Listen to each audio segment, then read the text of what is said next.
First ಒಂದು ನೋಡಿ ಸ್ವಲ್ಪ ಹೌದಾ, ನೀರಿಗೆ ಜಿಗಿಯುವಂಥ ಸನ್ನಿವೇಶ. ಓಕೆನಾ?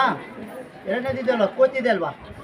ಹೌದಾ, ಸಣ್ಣ ಕೋತಿಗೆ ಹಾಲು ಕುಡಿಸುವಂಥ ಸನ್ನಿವೇಶ. ಓಕೆನಾ? ಕಾಣಿಸ್ತಿದೆ ಅಲ್ವ? ಸುಮ್ಮನೆ ಅಂತ ಸರ್ಪದ ಕೆಳಗಡೆ ಶಿವಲಿಂಗ. ಓಕೆನಾ?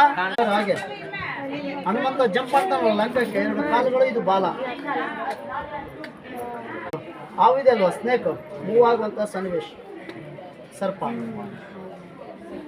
ಓಕೆನಾ? ಇದಕ್ಕೆ 3D ಪಿಕ್ಚರ್ ಅಂತ ಹೇಳ್ತೇವೆ ನಾವು. ನೋಡಿ, ಈ ಥರ ಕೈ ಇಟ್ಬಿಟ್ರೆ ಬರೀ ಮುಖ ಮಾತ್ರ ನಮಗೆ ಸಿಂಹ ಆಕಾರ ಇಟ್ಬಿಟ್ರೆ ಎರಡು ಕುದುರೆಗಳು ಜಂಪ್ ಮಾಡಿದ್ದಾವೆ.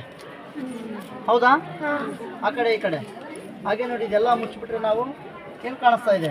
ಹಾವು. ಹೌದಾ? ಇದಕ್ಕೆ ನಾವು 3D ಪಿಕ್ಚರ್ ಅಂತ ಹೇಳ್ತೇವೆ. ಓಕೆನಾ? ಫಸ್ಟ್ ಒಂದು ನೋಡಿ, ಇಲ್ಲಿ ಇದೆ ಅಲ್ವಾ, ಹಸು. ಹೌದಾ? ಓರಿ. ಹೌದಾ?